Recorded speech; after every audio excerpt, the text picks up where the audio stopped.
चाहे चेचक हो, चाहे अभी कोरोना आई, चाहे और बीमारी थी, उन सब की दवाइयां विज्ञान ने खोजी है। प्रार्थनाओं से, मंत्रों से कोई बीमारी ठीक नहीं हुई है और ना होती है। मंदिर के चक्कर में अस्पताल और कॉलेज का महत्व मत भूलो। गया बेटा, अब तू गया, देख तेरी औकात मैं दिखाता हूं तुझे। बहुत जमाने में बहुत ज्ञान दिया गया था, जब तक मंदिर का निर्णय नहीं आया था कि साहब उस जगह पे अस्पताल बनवा दो, लाइब्रेरी बनवा दो, स्मारक बनवा दो। अब इन्होंने कहा तो मैं तेजस्वी जी से अपेक्षा करूंगा और इनसे भी कि वो जो मस्जिद के लिए 5 एकड़ जमीन दी गई वहां पे वो कहें कि वहां अस्पताल बनवा। ये इनसे करो आप अपील। अरे अब नहीं, अब अस्पताल से ऊपर मस्जिद है मगर मंदिर से ऊपर अस्पताल है, ये है। झुक के रहना पड़ेगा मेरे आगे, झुक के रहेगा तो ठीक है, नहीं तो उसके इतने झूठ पड़ेंगे मुंह पर। अगर अल्लाह को स्पीकर की जरूरत नहीं है तो हनुमान जी को चालीसा सुनने के लिए स्पीकर की जरूरत है। आप एक और देखिए, अब आप जैसे हनुमान चालीसा में कहते हैं जय हनुमान ज्ञान गुण सागर, हनुमान जी की स्तुति करते हैं। अब हमारे मन की बात है, अजान में क्या कहते हैं? अजान में क्या कहते हैं? अशहदु इलाहुल्लाह, अल्लाह के अलावा कोई इबादत के लायक नहीं है।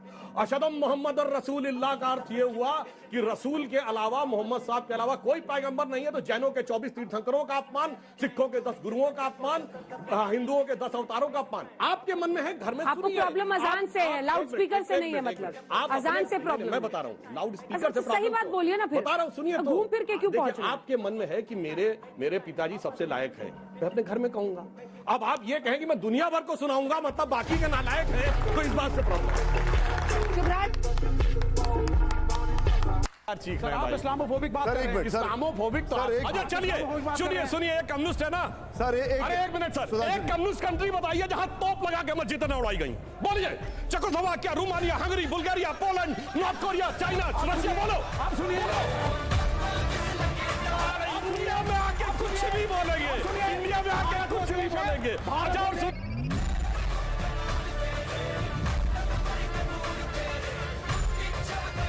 और उठ रही है आजकल बड़ी तेजी के साथ। मुगलों को बहुत पढ़ाया गया है किताबों में, हमारे हिंदुओं को कोई कुछ नहीं पढ़ाया गया।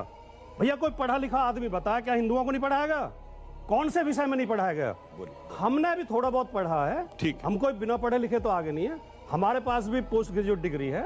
हमें तो शिवाजी भी पढ़ाए गए हैं, हमें तो पृथ्वीराज चौहान भी पढ़ाए गए हैं, हमें तो झांसी की रानी बुंदेले हर बोलों के मुंह हमने सुनी कहानी थी, खूब लड़ी मर्दानी वो तो झांसी वाली रानी थी।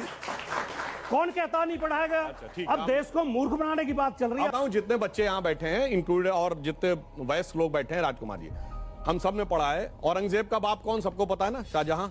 शाहजहां का बाप कौन? जहांगीर। ये पृथ्वीराज चौहान का बाप कौन? बता दीजिए।